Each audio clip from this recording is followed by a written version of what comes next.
Baik Bapak Ibu sekalian, sekarang pembacaan kita sudah tiba di dalam kitab Ester pasal yang kedua ya. Di pasal yang kedua judulnya adalah Ester diangkat menjadi ratu. Alkitab berkata begini Bapak Ibu sekalian, bahwa peninggian itu datangnya daripada Tuhan. Promosi bukan datangnya dari barat, timur, utara, selatan, tapi promosi peninggian itu datangnya dari Tuhan sendiri. Amin. Maka itu Bapak Ibu sekalian, saya encourage pada Bapak Ibu, ayo terus semangat untuk mencari Tuhan dan hati ini melekat kepada Tuhan. Amin. Alkitab berkata, petani yang berjerih lelah, dia sendiri yang pertama-tama akan menikmati hasilnya. Jadi saya percaya apa yang dilakukan oleh Bapak Ibu sekalian tidak akan pernah sia-sia. Maka itu terus semangat, terus giat kepada Tuhan, karena pada waktunya pasti Tuhan akan mempromosikan kita, meninggikan kita, mengangkat hidup kita, asal kita ini tidak menjadi lemah ya. Saya akan bacakan dari ayat yang keempat dalam terjemahan bahasa Indonesia sehari-hari. Dikatakan begini, setelah itu hendaklah baginda memilih gadis yang paling baginda sukai dan menjadikan dia ratu sebagai pengganti Ratu Wasti. Raja menyetujui nasihat itu dan melaksanakannya. Nah, Bapak Ibu sekalian, ya, ini bicara soal nasihat. Di sekeliling kita banyak nasihat. Tinggal mana yang mau kita pilih, mana yang mau kita dengar, mana yang mau kita laksanakan. Anak-anak zaman now, ya, teman-teman zaman now, ini pinter memilih nasihat. Yaitu dia nggak pilih nasihat ini rohani atau tidak, tapi yang dia pilih nasihat ini cocok enggak dengan keinginannya, ya kan? Nah ini bahaya Bapak Ibu sekalian. Jadi kalau dalam mendengar nasihat, sebenarnya bukan cocok dengan apa yang aku ingini, tapi apakah cocok dengan kebenaran firman Tuhan, ya? Ada beberapa yang bilang begini, aduh, ngapain luangkan waktu untuk doa pagi, ya kan? Capek-capekin, enakan tidur, ya kan? Aku udah sering ikut doa pagi, tapi hidupku ya gitu-gitu aja itu. Apa yang aku doakan nggak ada hasilnya. Kemudian temennya yang sama-sama juga berdoa dan belum digumulkan. Ya, benar ya, percuma ikut doa, percuma berdoa kepada Tuhan, percuma sungguh-sungguh kepada Tuhan, percuma ibadah sungguh-sungguh kepada Tuhan. Kalau sudah Tuhan mau tolong, ya sudah tolong. Kalau Tuhan nggak mau tolong, ya udah nggak tolong. Ya udah yuk kita udah nggak usah ibadah ya. Nah ini Bapak Ibu sekalian, ini nasihat yang menyesatkan. Alkitab berkata kita ini nggak boleh jemu-jemu untuk berdoa. Sebab kalau kita tidak menjadi lemah, ya Tuhan pasti mendengar, mengabulkan, dan menjawab doa-doa kita tepat pada waktunya. Nah, kembali kepada Raja Ahasiweros, dia punya istri permaisuri yang disebut sebagai Ratu Wasti, itu cantiknya luar biasa. Kita sudah belajar ya hari Kamis yang lalu bagaimana Ratu Wasti ini membuat satu kesalahan.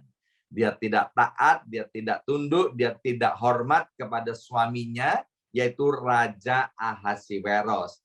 Ketika Raja memanggil Ratu Wasti untuk dipamerkan, ya Ratu Wasti nggak mau datang, ya kan, untuk dipamerkan kepada teman-temannya, untuk dipamerkan kepada para undangan di mana Raja Ahasiweros sedang mengadakan pesta.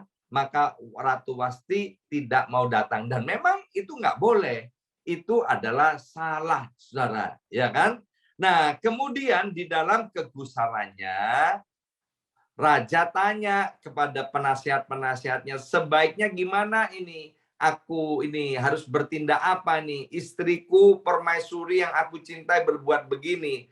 Dan penasehatnya dia bilang begini, Raja, kalau seperti itu ya, kalau Raja nggak hukum Ratu Wasti ini, kalau nggak Raja ceraikan, nanti ya keluarga-keluarga di kerajaan ini akan meniru. Para istri akan memberontak kepada suaminya. Itu nasihat yang diberikan oleh para penasehat Raja Ahasiweros.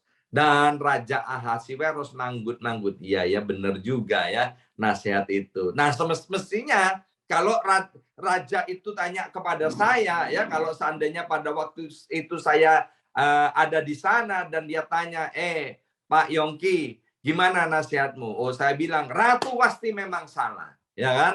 Dia tidak hormat, tidak tunduk kepada suaminya, ya. Tapi raja, Alkitab berkata kita tidak boleh menceraikan istri kita.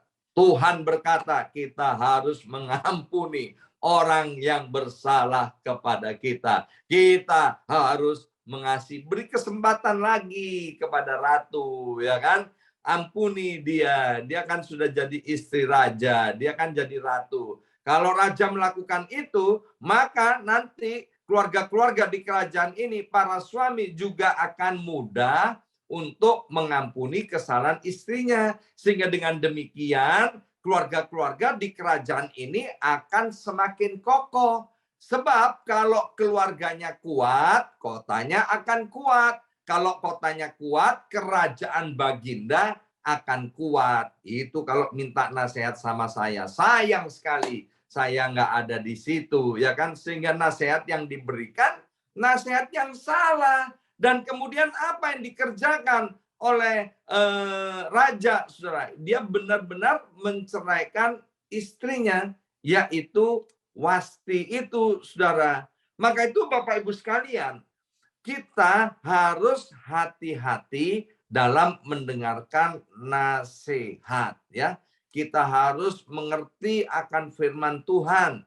Nasihat-nasihat itu bisa datang dari setan. Nasihat-nasihat itu bisa datang dari orang-orang yang kelihatan bijaksana tapi tidak sesuai firman Tuhan. Dan nasihat itu bisa datang dari suara hati kita sendiri. Saya ingat satu kali, saudara, dalam pelayanan, ya, dalam pelayanan saya ini kan tidak mengerti apa-apa. Istilahnya itu amat sangat tidak berpengalaman karena pelayanan saya pada waktu itu hanya ini, Bapak Ibu sekalian, nyapu ruang persekutuan, ngangkatin alat musik, kemudian menggulungin kabel, ya, kemudian gulungin karpet yang sudah dipakai untuk persekutuan. Itu pelayanan saya pertama-tama, ya, itu saya kerjakan dengan setia, dengan sukacita, dengan sukarela.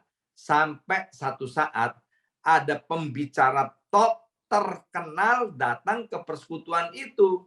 Dan saya nggak ngerti itu pembicara top atau bukan pembicara top, sama sekali saya nggak ngerti. Nah, para pemimpin pujian yang ada itu takut untuk memimpin pujian, saudara. Dan kemudian apa yang dikerjakan? Saya ini didorong-dorong. Sekarang ini saatnya Pak Yongki naik pelayanannya. Jangan hanya gulungin karpet, nyapu. Sekarang ini mulai latihan ya, jadi pemimpin pujian.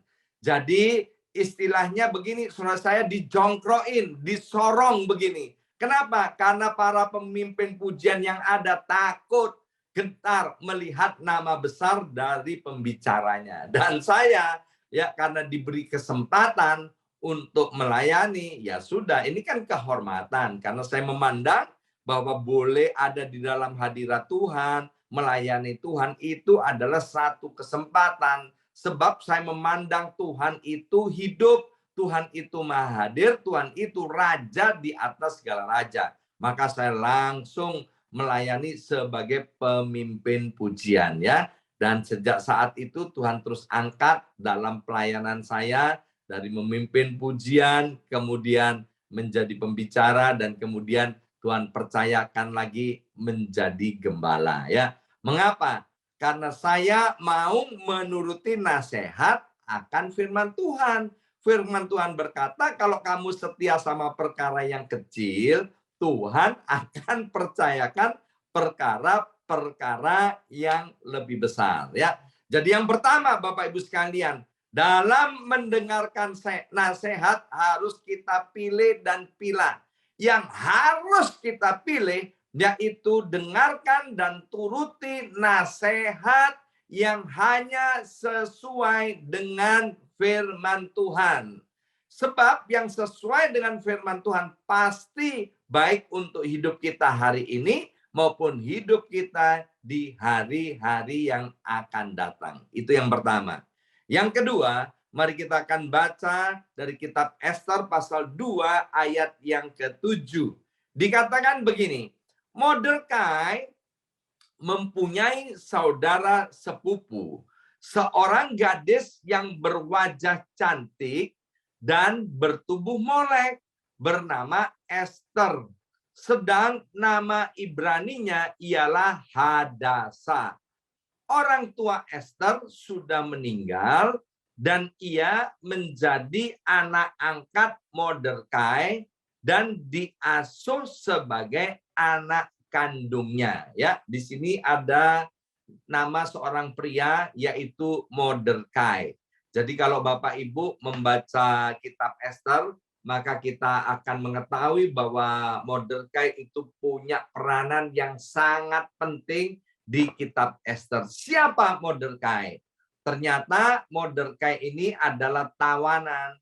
Mordekai itu adalah orang Yahudi, orang Israel, ya. Kita masih ingat kalau kita pelajari kitab Tawari dan raja-raja, dia itu hidup pada zaman pemerintahan Raja Yoyakin, Bapak Ibu sekalian.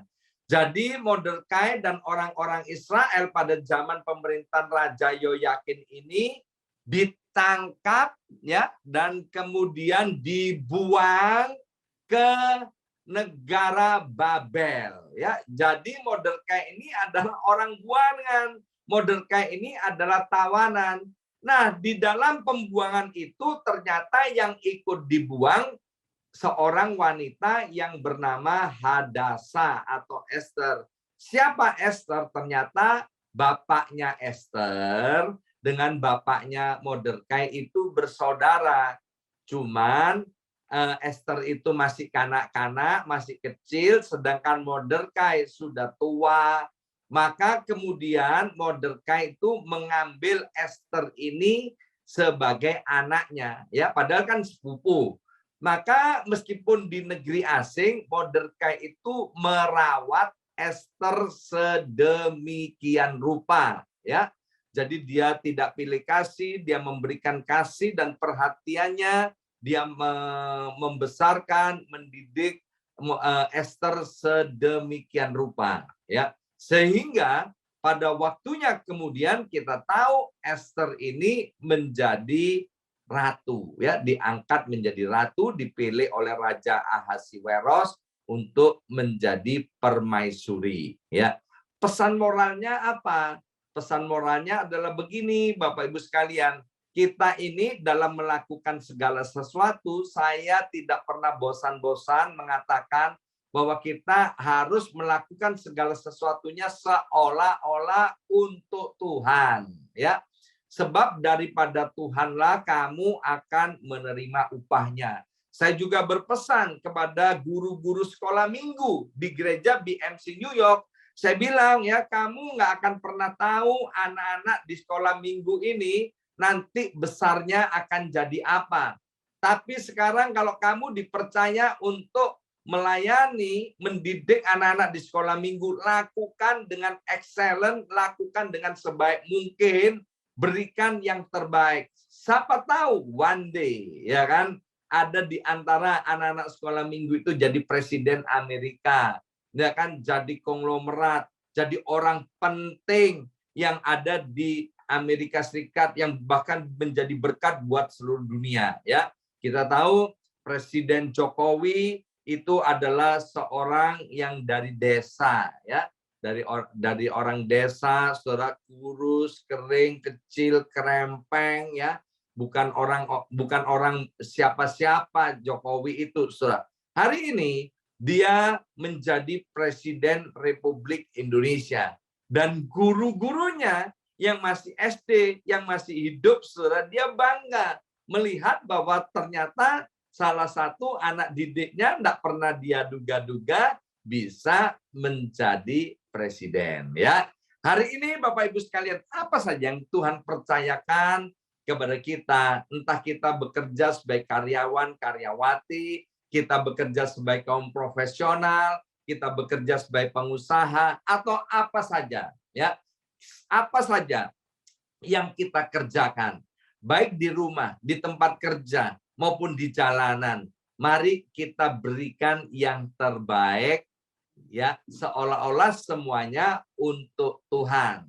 Sebab kita nggak tahu apa yang kita kerjakan itu akan memberkati dan membawa jalan hidup kita bisa naik, ya. Dan kembali ke Mordekai, akhirnya Bapak Ibu sekalian, nanti kita akan tiba, Esther diangkat menjadi ratu dan Mordekai diangkat menjadi perdana menteri, ya, orang penting di kerajaan Babel, meskipun dia itu orang buangan, meskipun dia itu orang Yahudi yang kayaknya tidak mungkin bisa menjadi orang penting di negeri Babel, ya. Hari ini kita sudah belajar dua hal. Yang pertama, hati-hati dalam mendengar, memilih, dan melaksanakan nasihat. Pilihlah yang sesuai dengan firman Tuhan. Yang kedua, tirulah Mordekai, apa yang dikerjakan, kerjakan dengan sungguh-sungguh, dengan segenap hati, dan saya percaya apa yang kita kerjakan tidak akan pernah sia-sia. Amin. Mari kita berdoa. Materaikan siap benih kebenaran firman Tuhan, ya Abba, ya Bapa. Roh Kudus, tolong kami, sehingga kami bukan hanya sebagai pendengar, tapi kami menjadi pelaku daripada firman Tuhan. Dalam nama Yesus kami berdoa. Haleluya. Amin.